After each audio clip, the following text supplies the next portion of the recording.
உங்களுக்கு ஒண்ணு தெரியுமா? நாம ஒரு டாக்டர் கிட்ட போயி ஒரு எக்ஸ்ரே எடுக்கும்போது, அங்க நமக்கு ஒரு தெளிவான பதில் கிடைக்கும் இல்லையா? ஆமா, கண்டிப்பா. ஒரு உடைந்த எலும்புனா அந்த எக்ஸ்ரேல ஒரு வெள்ளை நிறக்கோட ரொம்ப தெளிவாவே தெரியும். சரியா சொன்னீங்க. அத பார்த்துட்டு டாக்டர் இதோ இங்கே தான் பிரச்சனை அப்படின்னு ரொம்ப சுலபமா சொல்லிருவார். இப்போ நாளைக்கு மார்க்கெட் எப்படி நகரப் போகுது அப்படிங்கறத முன்கூட்டியே காட்டுற அந்த மாதிரி ஒரு எக்ஸ்ரே ஸ்கேன் நம்ம கிட்ட இருந்தா எவ்ளோ நல்லா இருக்கும் நீங்க எப்பவாவது யோசிச்சு பார்த்திருக்கீங்களா? பாத்தீங்கன்னா, பெரும்பாலான ட்ரேடர்கள் அப்படி ஒரு மேஜிக் ஸ்கேனுக்காகத்தான் தினசரி தேடிட்டு இருக்காங்க. ஏன்னா பங்குச் சந்தைங்கிறது வெளியில இருந்து பார்க்கும்போது ஒரு குழப்பமான சமுத்திரம் மாதிரி தான் இருக்கும். ம், உண்மைதான். ஆனா டேட்டாவ, அதாவது தரவுகளை சரியா படிக்க தெரிஞ்சா அந்த எக்ஸ்ரே நம்ம கண் முன்னாடியே இருக்கு அப்படிங்கிறது புரியும். எக்ஸாக்ட்லி. நாளைய மார்க்கெட்கான அந்த எம்ஆர்ஐ ஸ்கேன் இப்போ நம்ம கையில இருக்கு. அதுதான் ஏப்ரல் 28 எக்ஸ்பைரிக்கான நிஃப்டியோட ஓப்பன் இன்ட்ரெஸ்ட் டேட்டா. இந்த ஆழமான அலசல் பகுதிக்கு உங்களை வரவேற்கிறோம். வணக்கம். இன்னைக்கு நாம ரொம்ப சுவாரஸ்யமான சில விஷயங்களை டீகோட் பண்ண போறோம். கண்டிப்பா. சரி, இந்த டேட்டாவை விரிவா பார்க்கலாம். ஏப்ரல் 22 புதன்கிழமை வர்த்தக முடிவுல பாத்தீங்கன்னா நிஃப்டி 24,367.35 அப்படிங்கிற புள்ளிகள்ல முடிவடைஞ்சிருக்கு. கரெக்ட். இதுல நம்ம கவனிக்க வேண்டிய மிக முக்கியமான 2 எண்கள் இருக்கு. பிசிஆர், அதாவது புட் கால் ரேஷியோ, சரியா 1.0வா இருக்கு. அதே சமயம் இந்தியா விஐஎக்ஸ் 18.2 இருக்கு. இந்த தரவுகள் சந்தையோட அடுத்த நகர்வை எப்படி துல்லியமாக காட்டுது அப்படிங்கறத இன்னைக்கு நாம முழுமையா அலச போறோம். இப்போ இந்த ரெண்டு எண்களையும் நீங்க ஒன்னா சேர்த்து பார்க்கறது தான் இந்த முழு விளையாட்டோட அடிப்படையே. அதாவது பிசிஆர் மற்றும் விஐஎக்ஸ் ரெண்டையுமா? ஆமா. ஏன்னா குறிப்பிட்ட ஸ்ட்ரைக் விலைகளை அலசுறதுக்கு முன்னாடி ஒட்டுமொத்த மார்க்கெட் சென்டிமெண்ட் எப்படி இருக்கு அப்படிங்கறத புரிஞ்சுக்கிறது ரொம்ப அவசியம். புட்கால் ரேஷியோ ஒன்னா இருக்கு அப்படின்னா மேலோட்டமா பார்க்கும்போது சந்தை மிகச்சரியான சமநிலையில இருக்கிற மாதிரி தோணும். ஒரு நியூட்ரல் நிலைமையில இருக்குன்னு சொல்லலாமா? Exactly, neutral. அதாவது புட் ஆப்ஷன்களை விற்பவர்களுக்கும் கால் ஆப்ஷன்களை விற்பவர்களுக்கும் நடுவுல அடக்கிற பழப்பரீட்சையில ஒரு பக்கம் கூட தராசு சாயல அப்படின்னு அர்த்தம். ஆனா நீங்க விஐஎக்ஸ் தரவையும் சேர்த்து பார்க்கும்போது தான் உண்மையான படமே புரியும். அதுதான் எனக்கும் இப்போ ஒரு பெரிய கேள்வியா இருக்கு. பிசிஆர் 1ன்னா அமைதின்னு நம்ம எடுத்துக்கலாம். ஆனா விஐஎக்ஸ் 18.2 இருக்கே, இது சாதாரணமான விஷயம் இல்லையே. நிச்சயமா இல்ல. ஏன்னா பொதுவா விஐஎக்ஸ் 15க்கு கீழே இருந்தா மார்க்கெட் அமைதியா இருக்குன்னு அர்த்தம். ஆனா 18 தாண்டும்போது ஒருவித பதற்றமும் அதிகப்படியான ஏற்ற இறக்கமும் மார்க்கெட்ல ஊடுருவி இருக்கிறத தானே இது காட்டுது. ரொம்ப சரியா கேட்டீங்க. இது கேட்கறதுக்கு முரண்பாடா தோன்றினாலும் இதுதான் மார்க்கெட்டோட நிஜமான உளவியல். விஐஎக்ஸ் 18.2 இருக்கிறது ஆப்ஷன் பிரீமியங்கள் மிக அதிகமா இருக்கு அப்படிங்கறத குறிக்குது. ஓஹோ. சந்தை எந்த பக்கம் வேணாலும் பெரிய அளவுல நகரலாம் அப்படிங்கிற பயம் முதலீட்டாளர்கள் கிட்ட நிலவுது. அதனால ஆப்ஷன் ரைட்டர்கள் அதிக பிரீமியத்தை எதிர்பார்க்கறாங்க. அப்போ அந்த அதிக பிரீமியம் ஒரு தூண்டிலா செயல்படுது. ஆமா. இங்க பிரச்சனை என்னன்னா, இந்த அதிக பிரீமியத்தை பார்த்து ஆசைப்பட்டு ரெண்டு தரப்பினரும், அதாவது காளைகளும் கரடிகளும் சம அளவுல ஆப்ஷன்களை விட்டு குவிச்சிருக்காங்க. அதனாலதான் பிசிஆர் ஒன்னா இருக்கு. வாவ். இது ஒரு அமைதியான சமநிலை கிடையாது. இது ஒரு பதற்றமான சமநிலை. இத கேக்கும்போது எனக்கு ஒண்ணு தோணுது. இது நடுத்தர தீயில வைக்கப்பட்டிருக்கிற ஒரு பிரஷர் குக்கர் மாதிரி இருக்கு. கரெக்டான உதாரணம். உள்ள கொதிக்கிற ஆவிதான் அந்த 18.2 விஐஎக்ஸ். ஆனா வெயிட் வால்வ போட்டு இறுக்கமா மூடி வைக்கப்பட்டிருக்கிறது தான் அந்த 1.0 பிசிஆர். இன்னும் வெடிக்கல, ஆனா உள்ள அழுத்தம் வினாடிக்கு வினாடி அதிகமாகிட்டே இருக்கு. நாளைக்கு மார்க்கெட் திறக்கும்போது அந்த பிரஷர் குக்கர் எந்த பக்கம் வெடிக்கும்? அந்த பிரஷர் குக்கர் வெடிக்கும் போது பாத்தீங்கன்னா அதோட தாக்கம் ரொம்ப கடுமையா இருக்கும். ஏன்னா விஐஎக்ஸ் அதிகமா இருக்கிற சூழல்ல மார்க்கெட்டோட நகர்வுகள் மிக வேகமா இருக்கும். ஸ்விங்ஸ் ரொம்ப பெருசா இருக்கும். ஆமா. அதனாலதான் பெரிய நிறுவனங்களும் இன்ஸ்டிடியூஷனல் ட்ரேடர்களும் சந்தையோட அடித்தளம் எங்க இருக்கு, கூரை எங்க இருக்கு அப்படிங்கறது முன்கூட்டியே கணிச்சு அவங்களோட கோடிக்கணக்கான பணத்தை அங்க முதலீடு செய்து அரண்களை உருவாக்கியிருக்காங்க. ஓகே. ஓப்பன் இன்ட்ரெஸ்ட் டேட்டா மூலமா அந்த அரண்கள் எங்கே இருக்கு அப்படிங்கறத நாம ரொம்ப துல்லியமாக கண்டுபிடிக்க முடியும். அப்படியானால் முதல்ல கீழே உள்ள அந்த அடித்தளத்தை பார்ப்போம்.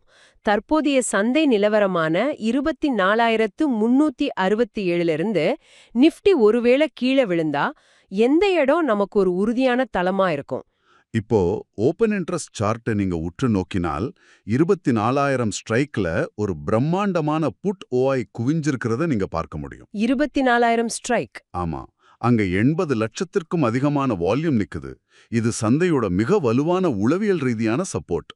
சந்தையை இயக்குற அந்த பெரிய நிறுவனங்கள் 24,000க்கு கீழே மார்க்கெட் போகாது அப்படின்னு உறுதியா நம்பி அங்க பெரிய அளவுல புட் ரைட்டிங் செஞ்சிருக்காங்க. ஒரு நிமிஷம். 24,000 அப்படிங்கிறது தற்போதைய விலையான 24,367ல இருந்து கிட்டத்தட்ட 360 புள்ளிகள் கீழே இருக்கு. துவமா இது ஒரு பாதுகாப்பான உத்தி தான் அப்படின்னாலும் சந்தை அவ்வளவு தூரம் இறங்குற வரைக்கும் யாரும் வேடிக்கை பார்த்துட்டு இருக்க மாட்டாங்களே. தற்போதைய விலைக்கு மிக அருகில் மார்க்கெட்டை தாங்கி பிடிக்கும் சப்போர்ட் ஏதாவது இருக்கா? கண்டிப்பா இருக்கு. அந்த இடத்துல நீங்க 24,300 ஸ்ட்ரைக்க கவனிக்கணும்.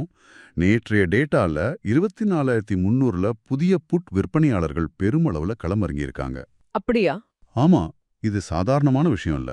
விஐஎக்ஸ் அதிகமா இருக்கிற ஒரு சூழல்ல தற்போதைய விலைக்கு வெறும் 67 புள்ளிகள் மட்டுமே கீழே உள்ள ஒரு ஸ்ட்ரைக்ல இவ்ளோ பெரிய புட் ஓயை உருவாகுது அப்படின்னா, சந்தை தற்போதைய நிலையிலிருந்து அதிகம் கீழே போகாது அப்படிங்கிற அதீத நம்பிக்கை அந்த இன்ஸ்டிடியூஷனல் ட்ரேடர்ஸ் கிட்ட இருக்குன்னு அர்த்தம். ஓகே. இதற்கும் கீழே பார்த்தீங்கன்னா 24,200, 24,100 போன்ற இடங்களிலும் படிப்படியான சப்போர்ட் இருக்கிறதையும் நம்ம பார்க்க முடியுது. ஓகே. இந்த அமைப்பை நான் இப்படி புரிஞ்சுக்கிறேன். 24,300 அப்படிங்கிறது கயிற்றின் மேல் நடப்பவருக்கு சரியா கீழே கட்டப்பட்டுள்ள ஒரு பாதுகாப்பு வலை மாதிரி செயல்படுது. கரெக்ட், ஒரு சேஃப்டி நெட். ஆமா. ஒருவேளை சந்தை சறுக்கினால் முதல்ல அந்த வலை தான் தாங்கி பிடிக்கும். ஆனா அந்த வலையையும் தாண்டி ஒரு பெரிய வீழ்ச்சி நடந்தால் எவ்வளவு கீழே விழுந்தாலும் உடையாத ஒரு வலுவான கான்கிரீட் தரையா அந்த 24,000 செயல்படுது. அந்த ஒப்பீட்டை இன்னும் கொஞ்சம் ஆழமா பார்க்கலாம். அந்த 24,300 அப்படிங்கிற வலையில இப்போ நிறைய பேர் தொங்கிட்டு இருக்காங்க. மார்க்கெட் அந்த லெவலுக்கு கீழே போச்சுன்னா அங்க புட் ஆப்ஷன்களை விட்டுறவங்க ரொம்ப பதற்றம் அடைவாங்க. அவங்களுக்கு லாஸ் ஆக ஆரம்பிக்கும் இல்லையா? கண்டிப்பா தங்களோட நஷ்டத்தை தடுக்க அவங்க டெல்டா ஹெட்ஜிங் செய்ய ஆரம்பிப்பாங்க. அதாவது ஃபியூச்சர்ஸை ஷார்ட் செய்ய தொடங்குவாங்க. ஓஹோ. அது மார்க்கெட்டை இன்னும் வேகமா அந்த 24,000 காங்கிரீட் தரைய நோக்கி தள்ளும்.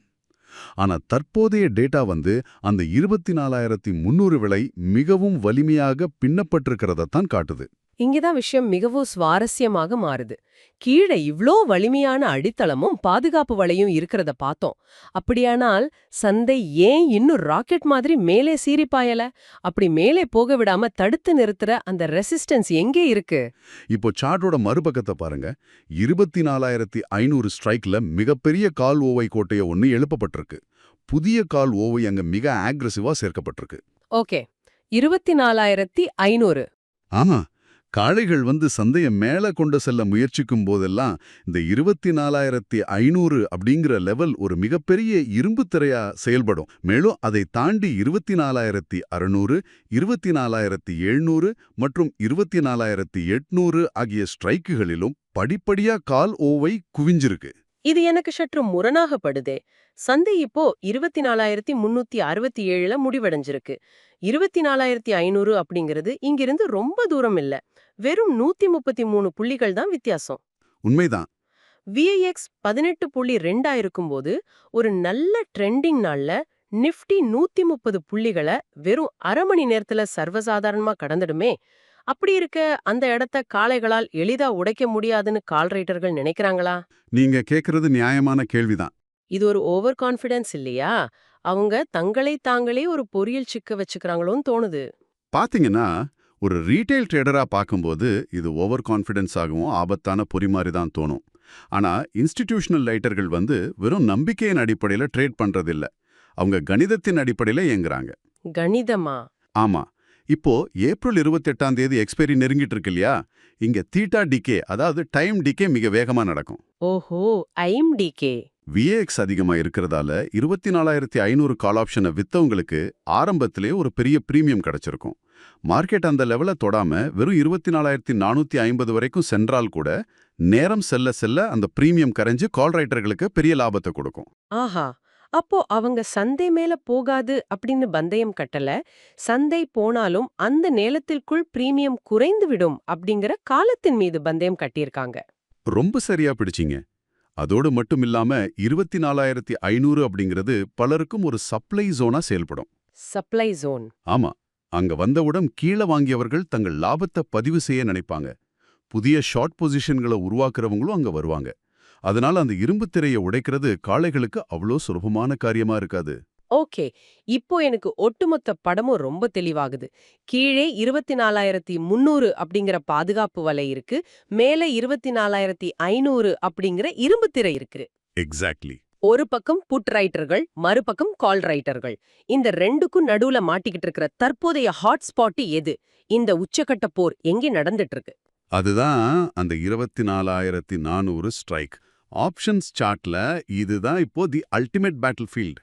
Okay. The ultimate battle field. நீங்க தரவுகளை பார்த்தால் இந்த 24,400 ஸ்ட்ரைக்கில் கால்ஓஆய் மற்றும் புட்டோஆய் என இரண்டுமே பெருமளவில் கிட்டத்தட்ட சமமாக அதிகரிச்சிருக்கு. இத ஆப்ஷன்ஸ் மொழியில ஷார்ட் ஸ்ட்ராடல் அப்படின்னு சொல்லுவாங்க. ரெண்டு பக்கமும் செல் பண்ணிருக்காங்க. ஆமா, இருதரத்தினரும் இந்த 24,400 லெவலை தங்கள் கட்டுப்பாட்டில் கொண்டு வர கடுமையாக போராடிட்டு இருக்காங்க. இது அப்படியே ஒரு கயிறிழுக்கும் போட்டியின் மையப்பகுதி போல இருக்கு. ரெண்டு பக்கமும் சமமான பலத்தோட இழுக்கப்படும்போது மையப்பகுதி எப்படி ஒரு பதற்றத்துடன் அதிருமோ அதே நிலையில தான் 24,400 ஸ்ட்ரைக் இப்போ இருக்கு. ஆமா, ஆனா அந்த மையப்பகுதி அருந்தால் என்ன நடக்கும் அப்படிங்கிறது தான் இங்க ரொம்ப முக்கியம். நாளை காலை சந்தை திறக்கும் போது யார் இந்த 24,400 தாண்டி செல்கிறார்களோ அவர்களின் வசமே சந்தை முழுமையாக செல்லும். வாவ்! ஒருவேளை காளைகள் முந்தி நிஃப்டி 24,400க்கு மேல் வலுவாக நிலைத்து நின்றால் என்னாகும்? அங்க கால் விற்றவர்கள் பெரிய ஆபத்துல சிக்குவாங்க. எக்ஸ்பைரி நெருங்குவதாலும் விஐஎக்ஸ் அதிகமாக இருப்பதாலும் அங்க காமா வெடிப்பு நிகழ வாய்ப்பு இருக்கு. காமா வெடிப்புனா ரொம்ப வேகமா பிரீமியம் ஏறுமா? ஆமா, விற்ற கால் ஆப்ஷன்களை திரும்ப வாங்க அவங்க முண்டியடிக்கும் போது நடக்கிற அந்த ஷார்ட் கவரிங் பேனிக் சந்தையை மிக வேகமாக 24,500 வரை இழுத்து செல்லும். ஓஹோ! அப்போ ஒருவேளை கரடிகள் அந்த போரில் வென்று சந்தையை 24,400க்கு கீழே தள்ளினால்? அப்போ நிலைமை எப்படியே தலைகீழாக மாறும். 24,400ல புட் விற்றவர்கள் பதற்றமடைவாங்க. அவங்களோட லாங் அன்வைண்டிங் சந்தையை மீண்டும் கீழே உள்ள நமது பாதுகாப்பு வலையான 24,300ஐ நோக்கி வேகமாக தள்ளும். இந்த இடத்துல தான் ஒரு ட்ரேடரோட உளவியல் சோதிக்கப்படும். அப்படி என்றால் இந்த தரவுகளை வச்சு நாளைக்கு எப்படி ட்ரேட் செய்யறது? சும்மா சப்போர்ட்ல வாங்குங்க, ரெசிஸ்டன்ஸ்ல வித்து விடுங்க அப்படிங்கிற வழக்கமான தேரிய தாண்டி இந்த 24,400 பேட்டில் ஃபீல்டை எதிர்கொள்ள என்ன மாதிரியான ஆக்ஷன் பிளான் நம்ம கிட்ட இருக்க வேண்டும்? ரொம்ப பிராக்டிக்கலான ஆக்ஷன் பிளான் இதுதான். நாளைக்கு கால மார்க்கெட் திறந்தவுடன் முதல் 15 நிமிடங்களுக்கு எந்த ட்ரேடும் செய்யாதீங்க. ஓகே, 15 நிமிஷம் வெயிட் பண்ணணும். ஆமா, அந்த ஓவர்நைட் பொசிஷன்களை செட்டில் ஆகட்டும். சந்தை 24,400ஐ சுற்றி நகரும்போது விவேப், அதாவது வால்யூம் வெயிட்டட் ஆவரேஜ் பிரைஸ் போன்ற இன்ட்ராடே இண்டிகேட்டர்களை கவனிங்க. சந்தை 24,400க்கு மேல் ஒரு 15 நிமிட கேண்டிலாவது சஸ்டெயின் ஆகிறதா அப்படின்னு பாருங்க. அப்படி நிலைத்து நின்றால்? நிலைத்து நின்றால் 24,400 கால் ஓஐ சார்ட்டில் குறையத் தொடங்குதா, அதாவது அன்வைண்டிங் நடக்குதா அப்படிங்கிறத கவனிங்க.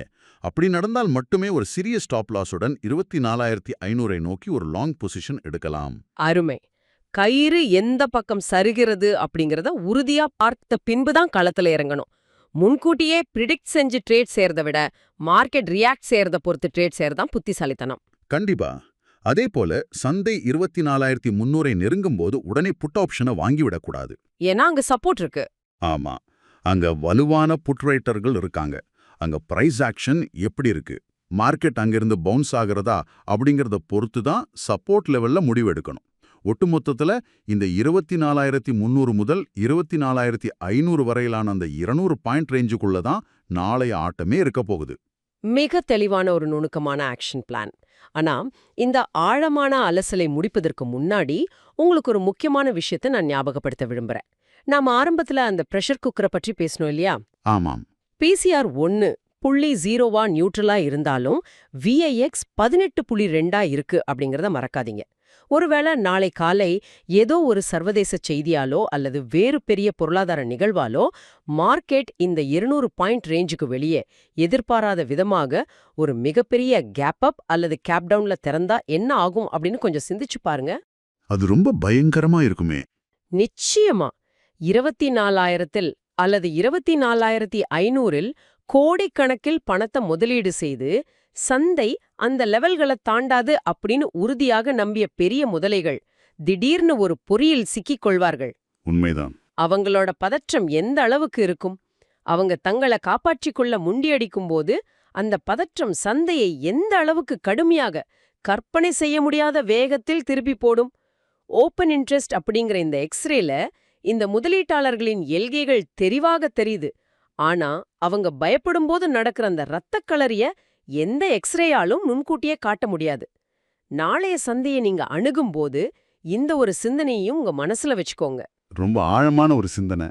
எண்களுக்கு பின்னால் இருக்கும் மார்க்கெட்டோட உளவியலை புரிந்து கொள்ள இன்று எங்களுடன் நேரம் ஒதுக்கியதற்கு உங்களுக்கு மிக்க நன்றி.